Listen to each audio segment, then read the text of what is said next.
a 1987 publication. Can you hear all right? Because there isn't. Yep. Okay.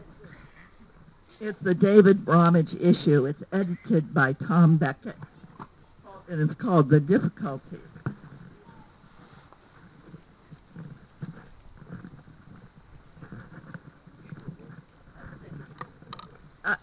I also have to say that David was my dear colleague, 1970 on, my friend, and I want to thank Cecilia and Margaret and Chris for putting this wonderful thing together, and anyway, all of that, you know.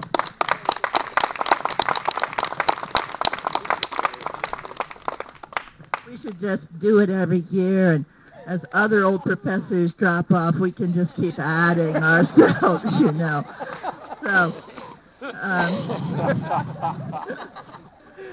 So here's David.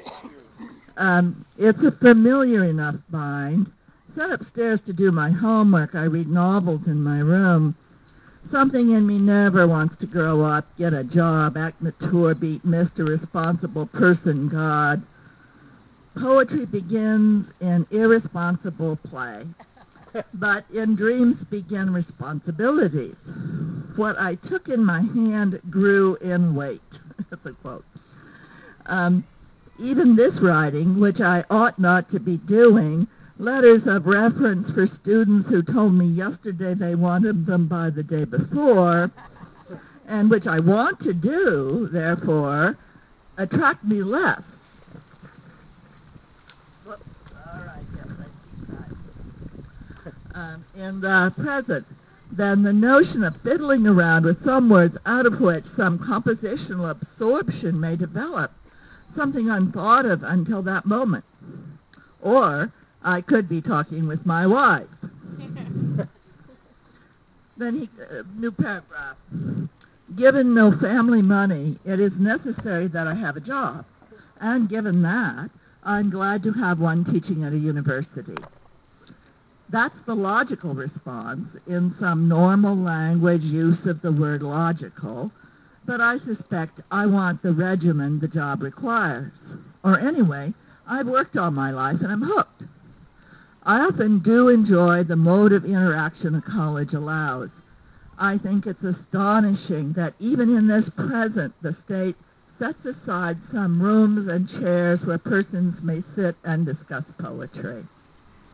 It's a privilege, like conventional wisdom alleges. I'm pleased to have been good at it because I can be enthusiastic without inevitably becoming incoherent. I have an adequate vocabulary and some facility in its application. I'm a ham and a mimic, always potentially of use in the classroom. I'm a do-gooder, too, who has always had trouble with Cage's title, How to Improve the World, I think it is, You Will Only Make Matters Worse. It troubles me, I guess, in part because of characterological misgivings concerning the worth of all such endeavors. But I tell myself it's simply glib, too crazily rigid in its symmetry. Why publish it? It's in bad faith. Unless you really mean to make matters worse, which I surely don't. Except for those who make it bad now for us who cannot partake in their good. But I get these hunches at times as to what a student really means, what he, she is struggling to articulate. Well, who knows? But could be a strong projection forces definition. I would rather teach when I feel like it, a la Olson at Black Mountain, and not have to stop, or, you're right, Pat, I should have done the same, and not have to stop on the hour. I enjoyed farm work the most. There you see the sense of every action, and you can measure the results, and it's all of a piece. But it's hard physical work, best fit for a young man, and it's too isolating, and poorly paid.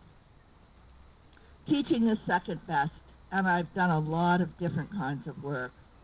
The summer, a break, allows time for writing and reading. Who knows how things would have turned out had I done otherwise?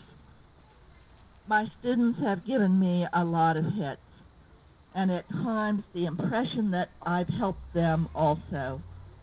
One could certainly let them take over one's life, and gladly, I'd say, if it weren't for this other demand.